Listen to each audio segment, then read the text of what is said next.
We interrupt this program to bring you...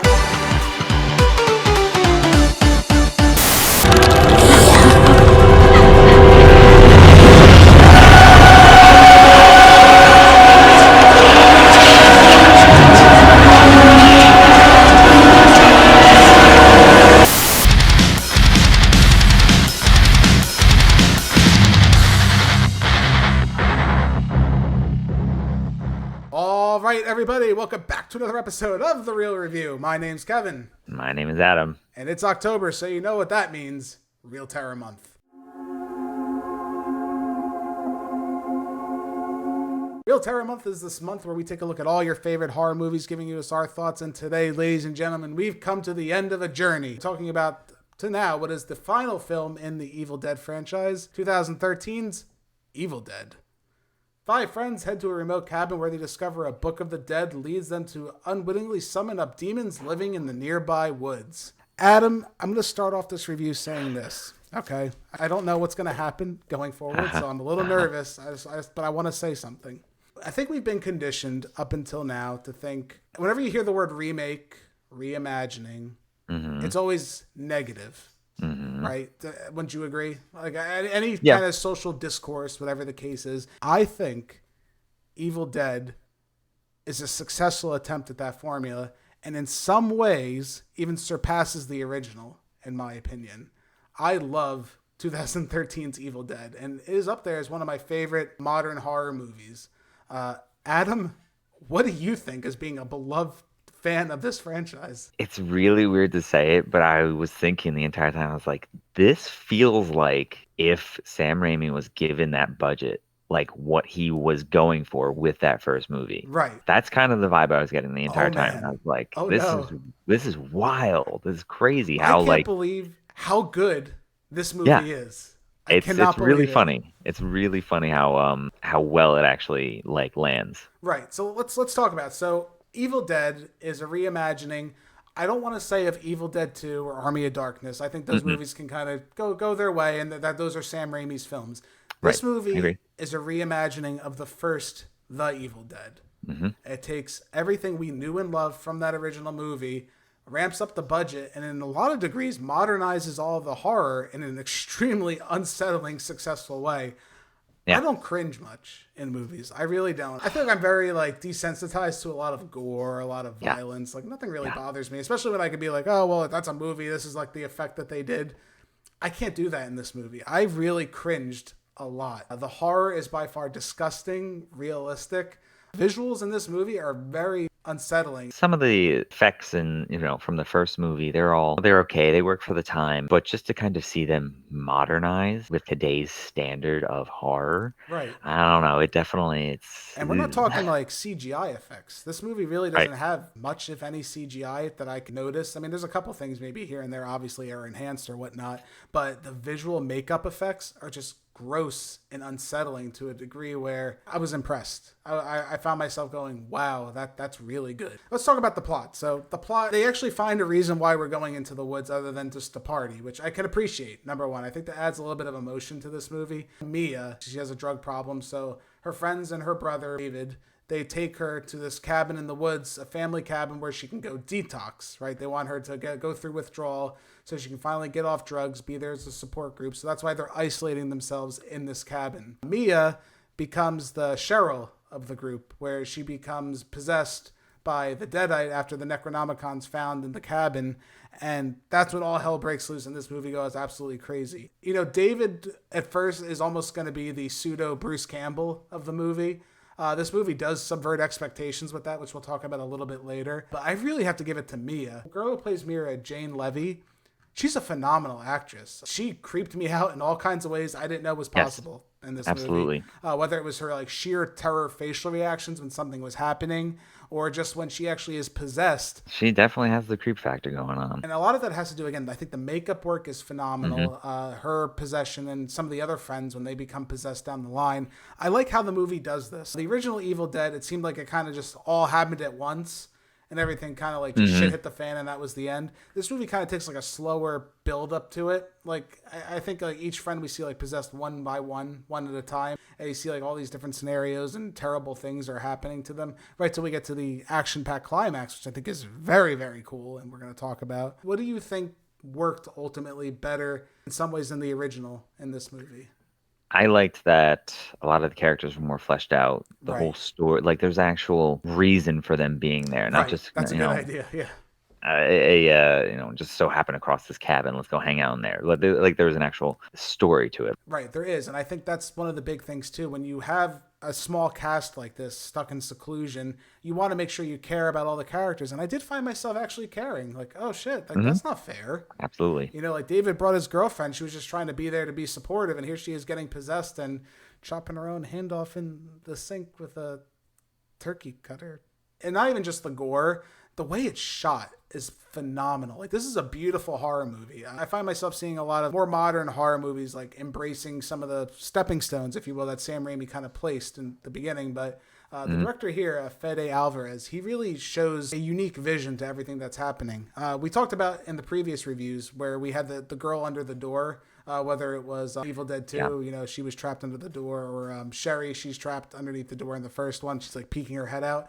This movie did it the best. I'm sorry. That vision of Mia poking her head and talking with like her fingers like crawling out, it's disturbing. And her voice trying to like tantalize, like, oh, let me out. You're all gonna die. I'm like, what the fuck? Because it modernized it. I think that's really what makes the difference here. Practical effects are phenomenal. A lot of the flesh being cut or eyeballs being stabbed and limbs and the blood. Yeah. The blood, I think this is probably the best use of blood in a movie with the finale. Is absolutely insane, and I can't believe I watched what I was watching. Everything's so complemented so well in this movie. I love talking about it. I love talking about Evil Dead. And this movie has no business as being as good as it was. And the Necronomicon's even more fleshed out in the right ways. I kind of critiqued Evil Dead 2 I thought it was kind of corny, the exposition. We had like a little monologue voiceover of what the Necronomicon was and about like archaeologists finding it and trying to read it and doing all this thing. This movie plays with that in a better way, in my opinion, where we get an opening scene of people actually using the Necronomicon and trying to deal with their own situation in that cabin that happened. Sometimes showing is better than just telling me about it, and this movie really likes to show. A lot of the visual representation is very good in this film. Another visual representation we have to talk about is the tree scene. The tree scene in this movie was done right, I think, in my opinion. We talked about how it was a little bit out of taste, a lot out of taste, actually, in The Evil Dead, the original film. You tell, like, Fede Alvarez, he wanted to use that scene because it is so iconic with Evil Dead. But he did it the right way. It is unsettling in all the right ways, and there is maybe some more sexual kind of like, exploitive parts of it a little bit, but not as exploitive as the original. Plus, he adds more visual representation. Like, Mia sees a representation of herself while she's strapped up into the tree. Right. And you feel like she's being possessed. And I think that was the right way to use it, because in the original, I never got that feeling. Like, I felt like it was just there. The tree scene like, to antagonize it was just her. happening. But this felt like, okay, the forest, that this dark thing in the forest is possessing her. Like, this is the scene where she's being taken. And I think it really worked for this movie. I think it's phenomenal. And it's scary, especially when she sees that vision of herself and they're staring back to back. That's horrible, man. That's really horrifying. In the finale, like I said earlier, there's some things that changed. So spoilers, obviously. David was set up to be the Bruce Campbell, who was set up to be the lead and fighting off all the Deadites and everything like that. And then Mia is his sister, right? That's the dynamic that they set up Cheryl and Ash in the first movie. Linda's kind of a non-factor here, which I thought that was kind of interesting. I guess he thought the familia bond was more important, which I kind of can see that. You know what I mean? It works. It worked for this movie. I think that was actually a really good crux for the story. So what ends up being is David dies and Mia becomes the new Ash. The director does want to pay tribute to the Evil Dead series, and what does he have happen? Mia's hand gets crushed and she has to rip it off while it's collapsed under a car, which is horrifying and gave me so much anxiety I don't even want to talk about, because I saw someone ripping off their hand. And not even that, she cleverly attaches a chainsaw to her hand and fights at the end of the movie. The whole movie, we're talking about how serious of a horror movie this is. And do you think that works? I was sitting there because, like, okay, in horror films, I don't like when the villain wins, or, you know, which the is entity very common wins. in horror. Usually. Of course. So seeing her turn into like this badass, finally, like, okay, I'm done with this. and then she just goes into it. I was like, hell yeah! I was rooting for her at that point. And what did you think of that tribute? Were you like surprised that they went with this this route I was. by the end I of the was. movie? Because there's no indication that this is going to happen. No, especially with the way that the movie is going, because it doesn't feel like, obviously it feels like it's just taking just little bits of the story of the original story. Right. But now it does not feel like it would be like that kind of movie whatsoever. And then all of a sudden I was like, oh, here we go. The weakest parts in a lot of the Evil Dead movies was always the finale. There was like a big monster at the end of Evil Dead 2 and he fought it, and but then Ash is thrown into another dimension, and that's kind of like the end of the movie. It didn't feel very like much closure. The villain in this is absolutely horrifying. It's like a shapeless figure, not male or female, whatever it is, and it's like a vision of Mia like crawling out through the thing, and then it's like raining blood all over everywhere. Like, so much blood is being rained down. I don't even know how much blood that was. That's probably all of the blood in Hollywood was probably used in that scene. It's a phenomenal scene. It's shot beautifully. It's creepy. It's scary. The fact that it's like crawling towards her a lot of the times, and it's just like, if it catches Mia, it's going to be the end. But she gets her comeuppance at the end. She gets that chainsaw and she takes it down. And for me, like you said, I think that's so rewarding in a franchise where I feel like Sam Raimi never wants to reward you with anything pleasant or happy. Yeah. It was nice to see finally someone be like, I won, and that's the end of it. If the series was to continue, I don't know how you would have done it, because maybe this one was so grounded, but it probably would have kind of evolved into its own version of like an Evil Dead 2 going forward, I think. Yeah, no, I agree with that. I think that it would have been an interesting take on it, because obviously having this woman chainsaw hand is, in comparison with the rest of the movie, it just stands out so much. So I don't know how they would have done it, but I would have been interested to see how it would have continued. Before we get to our final scores and we give our final verdict, ladies and gentlemen, the last real kill award of the season.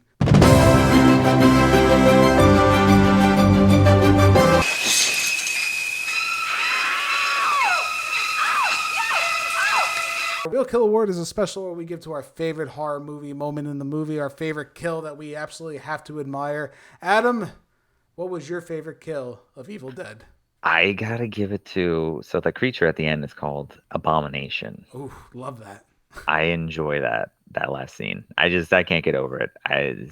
Yes, it is like as badass as it is. Just the amount of blood and the way that the thing looks is so gruesome. I just enjoyed that a lot. Yeah, and this movie does my favorite thing where it's like the false ending. I mean, it's easier at home because you can check the time on the movie and be like, oh, you still got like a lot of time. But if I was in the theater, I'd be like, oh, that was the end. Mia's back to life. Her brother died. It's kind of the end of the movie. It seems like that's the kind of typical Evil Dead ending we're used to. This movie wasn't satisfied with that. It starts with the prophecy comes true that the Necronomicon said that the skies would rain blood and all this stuff would happen and monsters coming to life. It's phenomenal. It's intense. The whole scene, beginning to end, is absolutely like perfection. My Real Kill Award, I'm going to give it to Jessica Lucas, who's the doctor of the group. She carves her face with a piece of glass. Yeah, I did just say that. I don't even know if I can show it. So if you see footage here, then I was able to, and good for you at home for having to experience it like I did. And this is what I'm talking about through this movie. There's a lot of this. There's a lot of very horrifying body dysmorphia, horror, gross cutting, ripping, tearing. This one gets to me the most. She's looking in the glass and she takes a piece of glass. She's carving her face with a piece of glass, trying to like tear her face off. I couldn't do it, Adam. Before we wrap up, what are your thoughts on this gross horror take? Like, I know we said it's more realistic. Is this something you like in horror movies as someone who's not really into the scare factor as much sometimes? What did it do for you? Because I'm sure you were on edge a lot of this stuff. I can only imagine if I'm uncomfortable. I don't know what you were feeling. I really want you to express to the people at home what you were feeling while watching this. Kind of doing one of these. Oh, gross. It is pretty gruesome. I mean, of course, nowadays we're like, desensitized to certain things, but that definitely struck a nerve. Right, and it's a lot of that too, right? It's whether it's like I said, the girlfriend earlier with the saw like cutting her hand in the garbage. It's just no. I want to give an honorable mention to the one friend, Eric. He got the shit beat out of him throughout this whole movie, Eric. He's the one who reads the Necronomicon in the beginning of the movie. It kind of starts all the bullshit, which, shame on him, number one. That was kind of a really piss poor mistake to make. He's just encouraging it. Eric gets the crap beat out of him throughout this movie. He really does. Until the very end. And, I thought he was going to be okay at one point, but I should have known better because Poor Eric gets like shot in the eyeball. It's battered with a crowbar like 1,000 times, which was like a very unsettling scene. There's a lot of that in this movie. And if you like that over-the-top violence, gore, you're going to enjoy this movie. And again, I think it pays tribute to that original The Evil Dead film. I really think it does, and enhances it 1,000-fold. I think it's about time, though, we gave our final scores. I'm going to give Evil Dead an A+.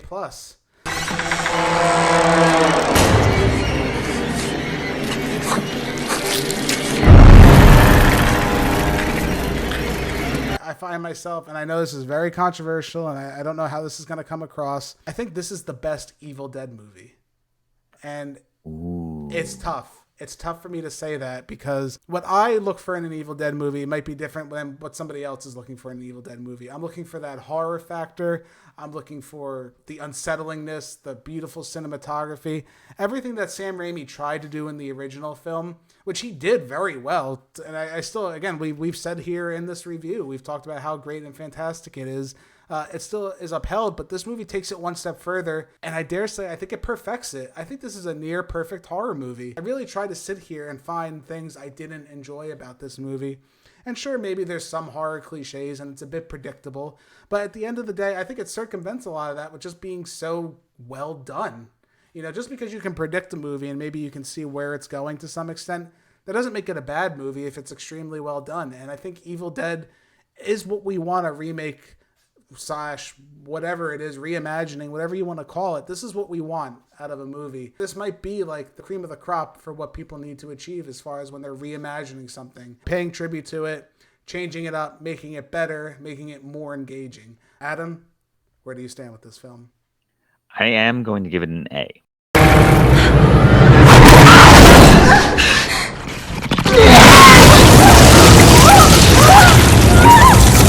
Really does well as a remake. I think maybe the predictability, maybe the kind of similar tropes with other horror movies kind of make it forgettable, right. I guess, with some people. But for an Evil Dead movie, I think it works really well. I think it's fantastic. It's very enjoyable. It's definitely worth a watch. Would you find yourself watching this one with the other ones, or would you not watch it with the other ones because of how horrifying it is?